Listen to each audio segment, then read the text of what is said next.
दुर्गा नदी के किनारे बसा एक गांव फूलपुर। गांव में कुछ 100-150 लोग रहते थे। अंजलि जो कि पास ही के जिले में रहती थी और 12वीं पास कर चुकी थी, उसके पिताजी ने बेटी को जल्दी विदा करने के लिए उसकी शादी फूलपुर गांव के मुकेश से करवा दी थी।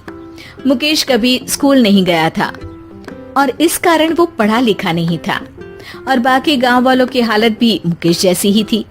मुकेश के घर में उसके माता पिता भी रहते थे। सासू माँ, मैं बाहर मंदिर तक जा रही हूँ, आधे घंटे में आ जाऊंगी। अरे अभी कहीं जाने की जरूरत नहीं है, चुपचाप जाके रसोई में रात के खाने की तैयारी करो। और ये घूंघट क्यों हटा लिया है तुमने? क्या पता नहीं कि इस गांव में औरतें बिना घूंघट के नहीं रहती? रात में अंजलि छत पर जाकर अपनी मम्मी से बात कर रही होती है। तभी गांव की 3-4 औरतें उसे देख लेती है और दरवाजे पर आकर उसकी सास से शिकायत करने लगती है। और क्या हुआ? अरे छत पे तो देखो, आपकी बहू मटक मटक के किसी से फोन पर बात कर रही है।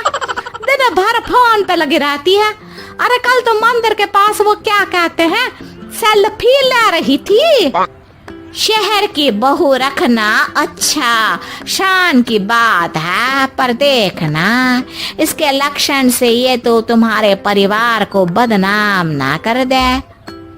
ये पहली बार नहीं था जब सास से गांव के लोगों ने अंजलि की बुराई या शिकायत नहीं की हो। अब तो ये रोज की बात थी। अंजलि ये सब सुन लेती है।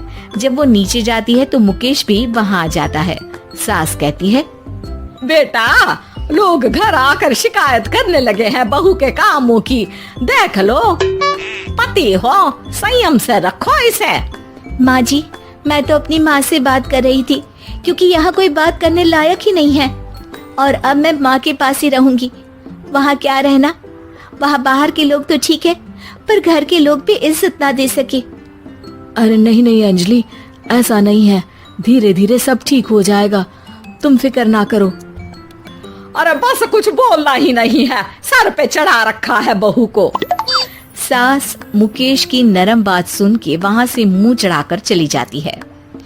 मैं तो कहती हूँ हम दोनों शहर चले जाते हैं। मैं पढ़ी लिखी हूँ, मुझे वहाँ नौकरी भी मिल जाएगी और थोड़े दिनों में आप भी वहाँ कुछ काम ढूंढ लेना। अरे नहीं नहीं अंजलि, हम यहाँ ना गांव का खेत, माँ पिताजी को छोड़कर शहर नहीं जा सकते। माँ पिताजी को कैसा लगेगा और गांव वाले क्या सोचेंगे?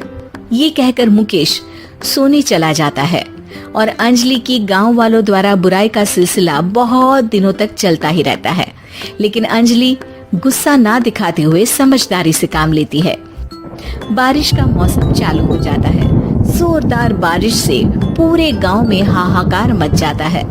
दुर्गा नदी में बाढ़ आ जाती है और बाढ़ का पानी पूरे गांव की फसल तबाह कर देता है।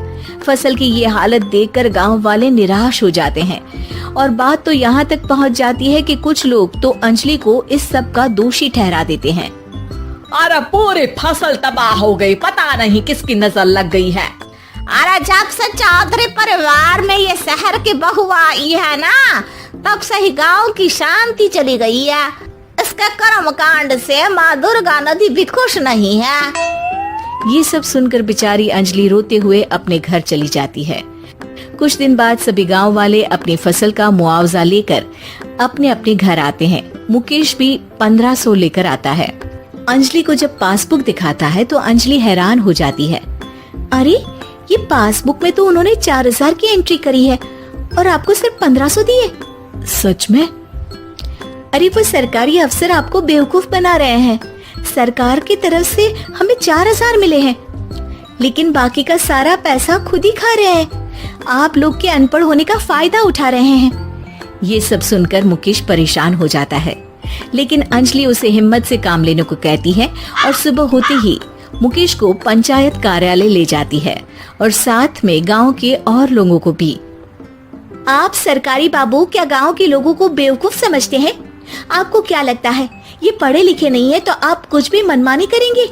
ये बेचारे दिन रात इतनी मेहनत करते हैं, ये हमारे अन्नदाता हैं और आप इनके साथ ऐसा धोखा करते हैं। अरे क्या बके जा रही है ये लड़की, किस धोखे की बात कर रही है?